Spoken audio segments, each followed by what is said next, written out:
Sorry, we're getting things set up over here. Hello and welcome to the 12th Virtual History of 2022, presented by Baltimore Heritage and the Baltimore Architecture Foundation. I am Jillian Storms, co-chair of the Foundation's Research and Publications Committee, and I thank everyone who has donated to be with us today. Your support has been crucial to our two organizations as we navigate the pandemic, and I will briefly share news of two upcoming events you might want to attend. On Thursday, July 20th, the public is welcome to a happy hour from 5:30 to 7:30 at the Center for Architecture and Design, the new headquarters for the Foundation and Baltimore Heritage, and winner of the Urban Land Institute's 2021 Wavemaker Award. Architects and staff will be on hand to give tours and share details of its design, and to register, we'll post the Eventbrite link in the chat. And then the next virtual history presentation will be on July 22nd and is on the Western Electric's Point Breeze plant, which was master planned by the Olmsted brothers and formerly the site of Riverview Amusement Park, which is being featured today. Now, at this point, Margaret, you can stop sharing your screen and John can try to share his. And I want to welcome today's presenter, John Coleman, who is the author of Historic Amusement Parks of Baltimore and Illustrated History, and a member of the National Amusement Park Historical Association. He received his Bachelor's of Science in Business Administration and Management from the University of Baltimore, and currently is Senior Software Engineer at CSG International. He comes to us all the way from Omaha, Nebraska to share his wonderful slides and research he did in the past. And John, welcome. I hand it over to you. Oh, and everybody, you can post your questions in the chat and then we will read them in the end and have a little Q&A session. Thank you. Yep. Thanks very much, Jillian. Hopefully y'all can hear me pretty good. That first slide, again, we're covering the historical amusement parks of Baltimore. That's a nice image of the old entrance to Riverview Amusement Park.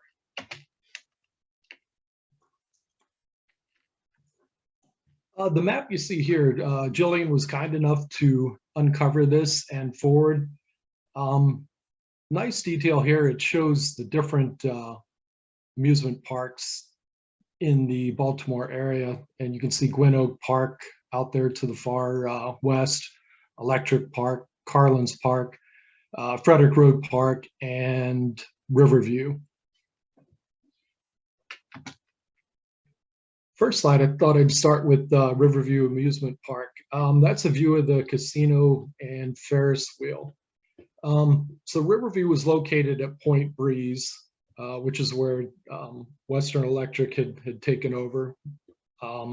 Basically dating all the way back to 1868, it was a popular gathering place. It was called Lowry's Place at that point, but it was basically a beer garden in those early years. And then in 1895, improvements started with the amusement park opening for the 1898 season. United Railways purchased the park later in 1898, and they hired local well-known theater operator John Kernan, or actually James Kernan, sorry, to lease the park for the next season. So that casino building there had a few different purposes over the years. Basically offered up meals and entertainment. It could hold 2,000 people. It was the German village for a period of time, and then in the basement, the lower level of the building, was the Rathskeller pub. And that featured bark that actually covered the walls, interior and exterior, so it kind of gave it a rustic effect. And then one of the earliest attractions that opened at Riverview was in that 1898 season. L.A. Thompson opened the Scenic Railway, which was the forerunner of the roller coaster. And at that time, he was recognized as one of the premier builders of those early roller coaster attractions. Here's an old postcard view of the miniature train ride. That debuted in 1900. This first version could carry 20 passengers along a 1,200-foot long course. And it was the first of several miniature trains that would operate there at the park. This is a postcard view of another early attraction, the Old Mill. basically there's a large water wheel you can see there in the background, but it would create a gentle current that would propel the boats through like a darkened, pretty winding channel. Old mills were a staple at many of the amusement parks in the early part of the century. Very few are left today, though.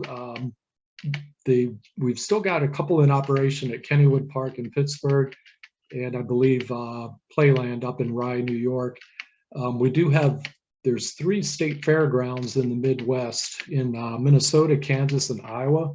Each of those also maintains a permanent old mill ride. So they're antique attractions, but still pretty enjoyable today. And this is a view of the band shell that was located along the Patapsco, where the Patapsco River meets, I think it's Colgate Creek. This was a popular site for people to listen to the different bands that played. One of the most popular bands was the Royal Italian Artillery Band. And they did a wide number of different types of music. They could play operas, marches, waltzes. What was notable about them is when they finished one of their songs, which was called the Anvil Chorus, one of the musicians would pick up a sledgehammer and hit the anvil. So that signified the end of the concert, and it usually triggered like a mad rush of people to try and get to the trolley cars before they all filled up. And this is a circa 1920s aerial view of the park. There's quite a few attractions visible there. At that point, they had 3 roller coasters. You could see the old circle swing ride. The band shell is there along the water. Over here, the old mill channel kind of winded through there. Plenty of rides. Just a great park for people to go to back in the day.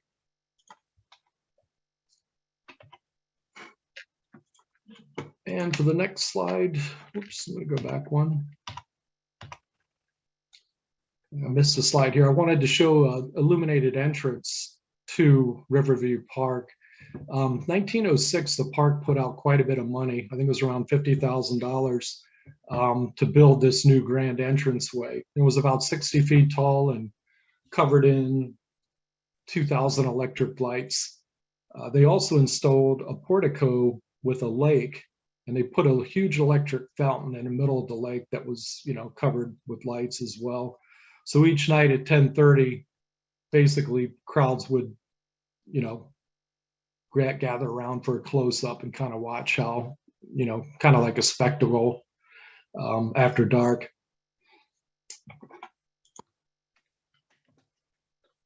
And I wanted to show this slide. After the 1928 season, Riverview ceased to operate as a park.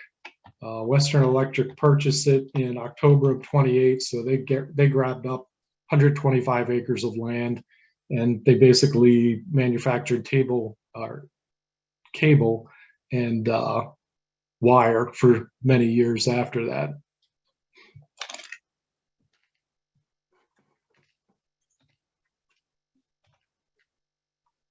And I wanted to cover Gwynn Oak next. Just a beloved Baltimore amusement park, probably the most fondly remembered. This is just a shot of the trolley car passing its way along the outside of the park. So Gwynn Oak dates back to 1892, where 2 men, William Schwartz and Nicholas Smith, purchased the land in the summer of 1894 is when basically the park opened. And they first thought that maybe they should build houses on the land, but then they realized without a trolley line coming out to Gwynn Oak, the plan probably wouldn't work too well. So pretty soon they opened up the Gwynn Oak, Walbrook, and Powhatan Railroad, which basically ran right past the 65-acre park. So the early years were pretty simple furnishings: picnic areas, a pavilion, and the lake. Dance hall was erected shortly after, with Professor Farson directing the band. And then the park would come under the control of the Baltimore Traction Company at the end of the 1894 season. Here's an old postcard view of the old dining room. Basically, picnickers, people that didn't bring picnics, could go ahead and eat there in the dining room. And like so many other trolley parks at the turn of the century, Gwynn Oak just offered a wooded, tranquil setting. So it was a relaxing getaway from the oppressive heat, during the Baltimore summers. Local architects Simonson and Peach, I hope I'm pronouncing that correctly, were contracted to erect a new building and a carousel for the 1904 season. And then they also, while they were there, they built on to the dance pavilion because they were attracting so many more couples. Kind of funny, newspaper articles noticed that rules were strictly enforced at Gwynn Oak back then. So if dance partners didn't maintain a certain distance between each other on the dance floor, they were pulled off the dance floor. This is a view of the double dip racer, which was the first roller coaster at Gwynn Oak, and it appeared to open around 1910. Offered a pretty thrilling ride for its time for just 10 cents. Other rides started to appear at that time, like the double whirl. Balloon ascensions and acrobat acts were popular draws during the time, and rowboats were added soon after. In 1920, about 10 years later, a newer, more modern coaster was added. And at that time, Park also had other exciting rides like the Whip, Ferris wheel, the Sea Wave. The fire, when they had a fire that destroyed the dance pavilion in 1921, United Railways drew up plans pretty quickly and replaced it with a larger structure that was located near Gwynns Falls.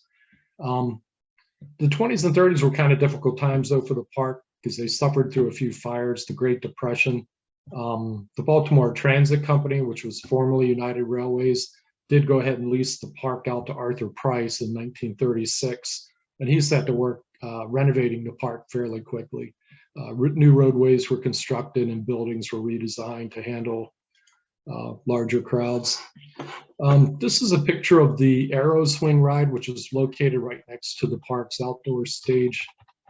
1940s saw great crowds coming in. Dixie Ballroom played host to many of the big bands of the era, like Benny Goodman, Tommy Dorsey, Artie Shaw, and Glenn Miller. Arthur Price would purchase the park outright a few years later in 1944, and that was the year the park celebrated its 50th anniversary. And the post-year wars were fairly prosperous, with new attractions being added just about every year. And here's a shot of the roller coaster, circa late 40s, early 50s. The roller coaster that was opened in 1921 was redesigned after the 55 season. And they basically started to call it the Big Dipper, and they had replaced the trains themselves with what they called jet streamlined cars. So it was a pretty popular ride for several decades. The first All Nations Day was held at Gwynn Oak in September of 51. The late 50s and early 60s were also difficult times for the park. Arthur Price passed away unexpectedly in December of 1957. And then his three sons basically were in charge of the Gwynn Oak Amusement Park, Inc. company. A few years after that, demonstrations against the park's whites-only policy basically reached a peak in July of 1963. 282 demonstrators were arrested for violating Maryland's Trespass Act, and there were several clergymen among them. Within a few weeks, an agreement was reached, and the park declared that they would integrate the park in late August. Let's see. Jumping ahead, though, 1960s, park was still trying to add rides pretty much each year, but it was getting tough because crowds had dropped off. They did celebrate the 75th anniversary in 1971, but it was becoming difficult to maintain the park. Decrease in crowds meant that they had to raise some ticket prices on popular attractions, and employee salaries and maintenance costs also continued to rise. Though May of '72, the county had ordered the park to shut down for a period of time while upgrades were made that they had requested. Then unfortunately Hurricane Agnes roared through the mid-Atlantic region and literally washed away the park. 13 of the park's 31 rides were lost, and they were thinking the damage amounted to about close to $1 million. They did attempt to reopen in '74, but the park was set for foreclosure. The resulting auction in June of '74 saw York Ridge Federal Savings Loan purchasing the park as a block unit for $415,000. So the prices were very frustrated with the outcome. A block purchase basically blocks out a lot of the smaller bidders. And just a few years earlier, the park land had been appraised for close to, actually it was over $1 million. So again, just a bad combination of things coming through Hurricane Agnes, and then with the popularity of the emerging theme parks, Hershey Corporation put quite a bit of money into redeveloping their old park into a theme park. And of course, Busch Gardens at Kings Dominion opening in 1975, people were willing to drive long distances to go to the new theme parks. And of course, those corporations had deep pockets. It would have been really hard for Gwynn Oak's owners to compete with that kind of capital. Moving into Electric Park, wanted to show a picture of the entrance and casino. The park opened in 1896 by Gus Fenneman, and this one was located just south of Belvedere at just near Reisterstown Road. And that landmark pavilion entrance included the casino, which could house up to 2,000 guests. They held vaudeville performances, operas, dancing could be had there. There was a clubhouse portion of the structure that had a bar, bowling alley, billiards tables. After the early years, Fenneman would soon sell the park to a Philadelphia company who leased it to two men, Schanberger and Irvin. And they right away traveled up to Coney Island, New York, to come back with, some different spectacular attractions to really expand Electric Park. And here's just a picture of the Ferris wheel that operated there. It's kind of interesting to note what the average dress code was there at that time. So returning from Coney Island, they bought back a attraction that operated up there called Fighting the Flames, and that debuted in 1906. And basically, firemen would enter a burning two-story building and rescue actors that were placed throughout the structure, while other firemen tried to put out the flames. So pretty impressive attraction. A couple years later, the United Amusement Company had entered a lease with the Electric Park Company. Schanberger stayed on board to help guide an even larger expansion of the park. And then that spring, they had two architects, Copeland and Doyle, commissioned and constructed some of the new structures there. And those two were responsible for designing many of the larger buildings at the recent Jamestown, Virginia, and St. Louis exhibitions. And the on-site builder was a man named Thompson Moore, who also came down from New York. He was responsible for many of the Coney Island park structures. Here's just a snapshot. I thought this was an interesting one, and I wish I had a view of the inside. This was called the Johnstown Flood attraction. And basically, they tried to recreate the spectacle of the Johnstown Flood. And this occurred several times during the day. Basically, a scale model of Johnstown was built on a stage, and the building's about 112 feet across. And a narrator would give a detailed talk about Johnstown, only to be interrupted by some rain and lightning and thunder effects. And then before long, a deluge of water would basically flood the set and reduce Johnstown to ruins. And as after the crowds left, they would pull a few levers and basically reset the stage for the next crowd. Quite a few other attractions debuted that summer. They had a Daisy Dazer roller coaster, carousel, Shoot the Chutes ride, a few different shows. They had an Indian and Wild West show, as well as the infant incubators. And then famous aviator Lincoln Beechey actually did the first blimp ascension over Baltimore from Electric Park. And this is just a nighttime view of the casino.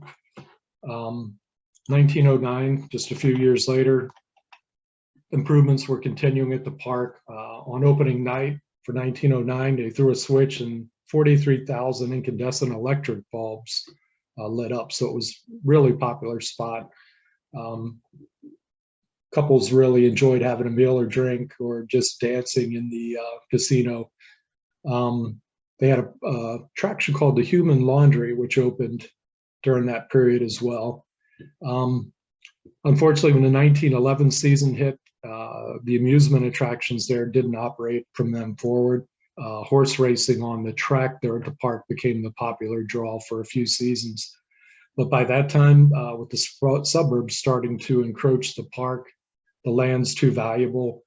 So the park's 24 acres were sold off in February of 1916, and with the idea of, houses being built there.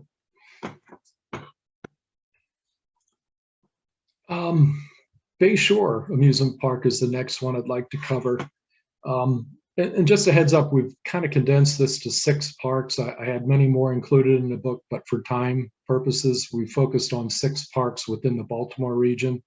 So it really only gives us maybe time for 5 or 6 slides a park. My apologies there. This is the large dining pavilion that was at Bay Shore. United Railways had announced in 1905 that they were going to build a new pleasure resort on approximately 30 acres of what was then known as Black Marsh on the Chesapeake Bay. And again, Simonson and Page were hired to develop the plans for the various park buildings. This 3-story structure was pretty amazing. You could get a veritable seafood feast for 75 cents at that time. And trolley cars made the long journey from downtown Baltimore to transport guests to really a first-class resort. Early attractions included a penny arcade, photo gallery, rowboats, bowling alley. They had a baseball diamond, carousel, and a figure-8 roller coaster were in operation as well.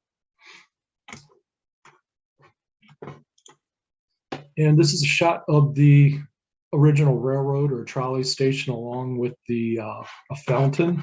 The station could hold up to 4 streetcars at a time. And this was on what they called the number 26 line. And the streetcars that made the run to Bay Shore were referred to as the Red Rocket. The streetcar motormen, after those years, would recall that the cars moved at such a quick rate that if something was on the track, no time to stop, they would just hit it. In that postcard, you can see the fountain. They did restore this. It's one of 2 structures that remain at the Bay Shore site today, the other being the restored trolley station. And this was a popular attraction installed in 1922 called the Sea Swing. And basically, bathers could sit in a harness-type seat and get spun silly in the shallow waters of the bay there. 20s also saw a new roller coaster added, as well as a crazy house, fun house. For the kids, they put in something called the Jolly Trolley, also called the Monkey Shine Railway. It gave kids a chance to play in like a retired trolley car, an actual car. So that was pretty popular. Depression years, again, would become tough on the park with a shortage of funds that were needed to constantly upgrade the park's infrastructure. A man named George Mahoney would lease the park in 1939 and did put quite a bit of capital back into it. They opened a new roller coaster called the Speedway in 1940. But Mahoney would go ahead and sell Bay Shore to a holding company in 46. But the provision at that time was, we're going to operate, you must continue to operate this as a park for at least another 2 years. This is one of the last rides to be installed at the park. It was called the Moon Rocket. Basically, rumors were running pretty rampant for the 1947 season. People were curious what corporations behind the upcoming announced sale of the property. And a lot thought it was Bethlehem Steel, and that would be the case. In August of 47, that closed out the chapter on Bay Shore at that location. But Mahoney did announce in 46 that he was purchasing 3 nearby islands in the Chesapeake, just north of Bay Shore. And they were able to open a new Bay Shore park on Pleasure Island in May of 1948. kind of a scaled down version of Bayshore, but the 5-acre Midway did have about 9 rides. The primary draw was a large bathing beach on the Chesapeake, and they dredged up several thousand tons of sand to create that beach. And this new location continued to operate until the 1964 season. I thought it might be nice to just show, I think this is an early 2000s view, but this is the renovated old trolley station, and this sits at North Point State Park today, if you're interested in taking a look. Another one of Baltimore's fond parks, Carlin's Park. Initially, for the first season, it was called Liberty Heights Park.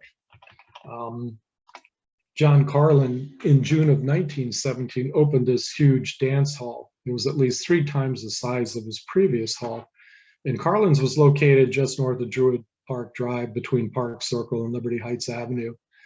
And he caught word of Gwynn Oak's Professor Farson planning to opening another competing dance hall nearby. Carlin decided to go ahead and open a full-scale first-class amusement park on this property. Carlin's an interesting guy. In Baltimore's history, he was credited with building the first moderately priced row houses in Baltimore. And his construction company basically got underway just after the Great Baltimore Fire of 1904. And his business plan was simple. He said, if the park doesn't, if the park doesn't make money, fine, I'm going to tear them down and I'm going to build more houses. So he was able to offer a sneak peek of the amusement park in August of 1919. Quite a bit of construction was still left for the 1920 season. Here's a nice view of the mill chute drop that operated at Carlin's, and this is from the Philadelphia Toboggan Company archives. They built many of the attractions there the first couple of years. And Carlin's goal was to build a first-class park that rivaled the best amusement parks in the country. Here's a view of the inside of the Coliseum Funhouse. That's the human roulette wheel. He had other devices in there, including spinning barrels, moving stairs, giant slide, the bicycle race, social mixer. Basically, if people would sit there, and once the wheel reached a certain speed, you're flung out to the sides. Here's a view of the entrance to the Mountain Speedway. That's the roller coaster that would debut for the 1920 season. First drop was about 82 feet, and it had an 800-foot long tunnel to start the ride. And probably the most thrilling coaster in Baltimore's history, and it would operate up to the park's closing in 1955. Another really interesting attraction, this is the Noah's Ark Funhouse. So the entire structure would rock back and forth, and they had, dark passageways that you could walk through, moving floors, air jets, and some other surprises, animals that might pop up and surprise you. There is still one Noah's Ark Funhouse left in the U.S. that's still in operation, and that's at Kennywood Park in Pittsburgh. A great park to visit, by the way. And wanted to show a quick picture of the arena at Carlin's. Carlin was really interested in making sure that park goers had a lot of different diversions to choose from. So in addition to presenting operas and plays in their playhouse, he also had an arena built, and they would hold top-notch boxing and wrestling cards for quite a while. And Carlin would also book national celebrities like Rudolph Valentino appeared in the park in the 20s. In later years, he built Iceland, and that's where hockey matches were held. But 30s and 40s were rough periods for Carlin's. Again, fire is a huge nemesis to amusement parks in general due to the building materials. So they had several fires.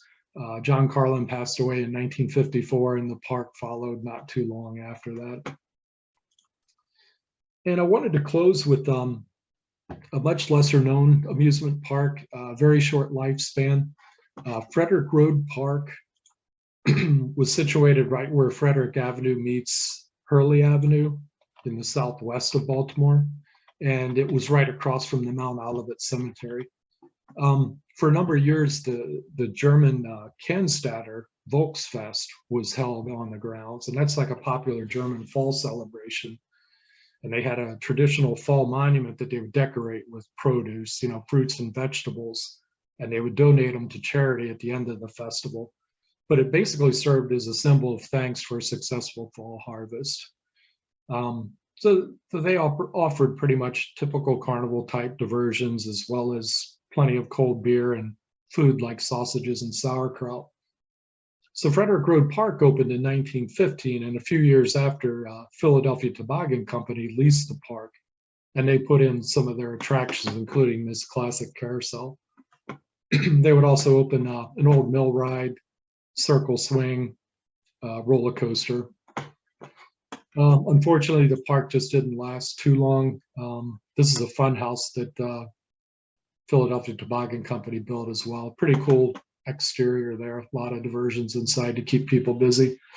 A fire hit the park just prior to the 1923 season, and it destroyed the old mill and damaged the coaster pretty bad. The park manager made a promise to rebuild in time for operating that summer. He did, and they called the new coaster the Wildcat, but unfortunately, the park wouldn't operate in 1924. Basically, this park structures and rides aged pretty quickly, and maintaining it was going to prove to be too expensive. So park closed after 1924, and again, several fires, pretty much all of them arsons, took place afterwards, and that sealed its fate.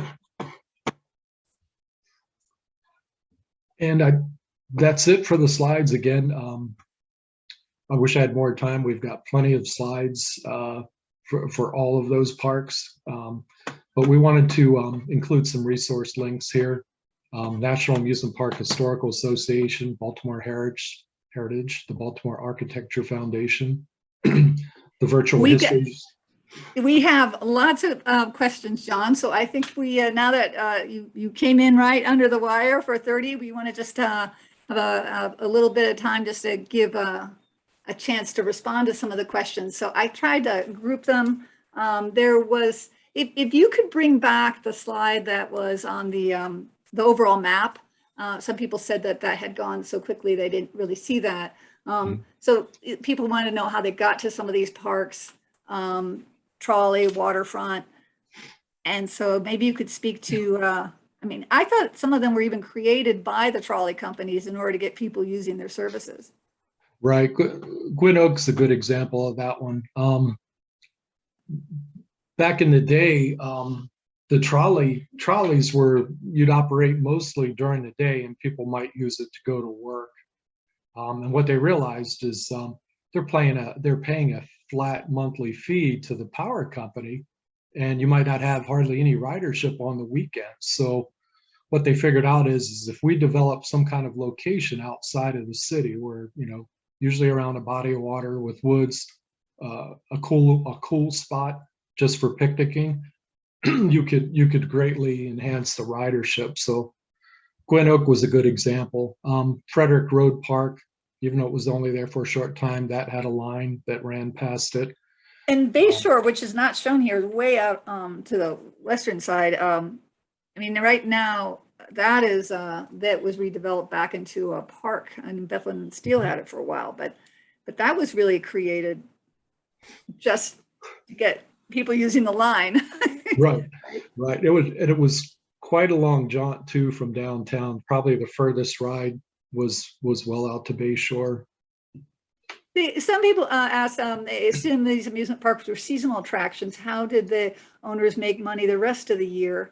Was there a sideline to the business at all? Oh, good question. Electric Park had some ice skating, if I remember right, in winter. Carlin's Park did a good job because once they built the arena, they could do fight cards, boxing matches off season. And then when the Iceland was built, I think they had there was a hockey league I think it featured about a half dozen teams. They would play games there at Carlin. So they basically converted a building over to use as a hockey rink, and they called it Iceland. So one person wanted to know, other than the slots, were there other games of chance at the casinos? Sort of, what was legalized gambling like in Maryland?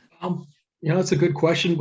A couple of the parks named their buildings casino, but I never did, I couldn't find where there was actually gambling. I think the casinos typically offered drinks, meals, dancing, vaudeville plays, but I didn't really see where, it's a good question. I didn't see where gambling came into play. And then another sort of sad history is sort of whites only. Were all these parks whites only? Were any offered to the African-American community or? Right. At the times they operated, I believe that's true. I know that, and I wish I had the dates in front of me. I thought that Carlin's Park closed just, I think it was 1955, but I don't believe they had opened. I think they maintained a whites only policy. There was a park tailored for blacks called Wonderland in the 1920s, but it's when you research the park, a lot of times you don't find much more than a newspaper article that says there was a fire there. And in the book, I had a chapter on Carr's Beach, and I wish I had found more material on that. Gwynn Oak was desegregated towards its end. So right after the demonstrations in '63 reached the point where the parks, the owners did go ahead and move forward with integration. And someone mentioned that Carlin's did have black talent that performed there. So you had a mix of that. Now, someone asked, what was the cost of admissions? Was this for common man, or was this something that's more high end, or what would be the cost to get in, or was the cost the ticket of the trolley ride? Oh, good question. I'm not sure how they might have paired the trolley fare up with some park admissions. That's possible. And at that point, I think it was more of a pay as you go. You know, if you wanted to ride a merry-go-round, it was 5 cents. I don't think they really offered the pay one price, so to speak, at that point. But I think the parks in general were open to the masses, so to speak, for reasonable admission rates. And there were a lot of people, I guess, who wanted to know what was the cause of their demise. So I think you spoke a little about that, but I assume the land was cheap at the time it was made, but then, as development happened out of the city, even that pressure for development was great. Right. I know, like Electric Park, they after they took it down, they just you can't even see it's there because they just put a development in right over it. Yeah, and that kind of held true with several of the other parks that I tried to cover in the book that aren't listed here. There was a Luna Park that wasn't too far from Electric Park, and when you think about it, a lot of these were just kind of landlocked, so to speak, as the city began to expand and the suburbs appeared. The land was just too valuable, and fire also. The early amusement parks were built with cheap materials quickly, so they were always susceptible to fire. Pretty much each of the parks you see listed here suffered more than one major fire over the years, and they, just didn't have the resources to always rebuild.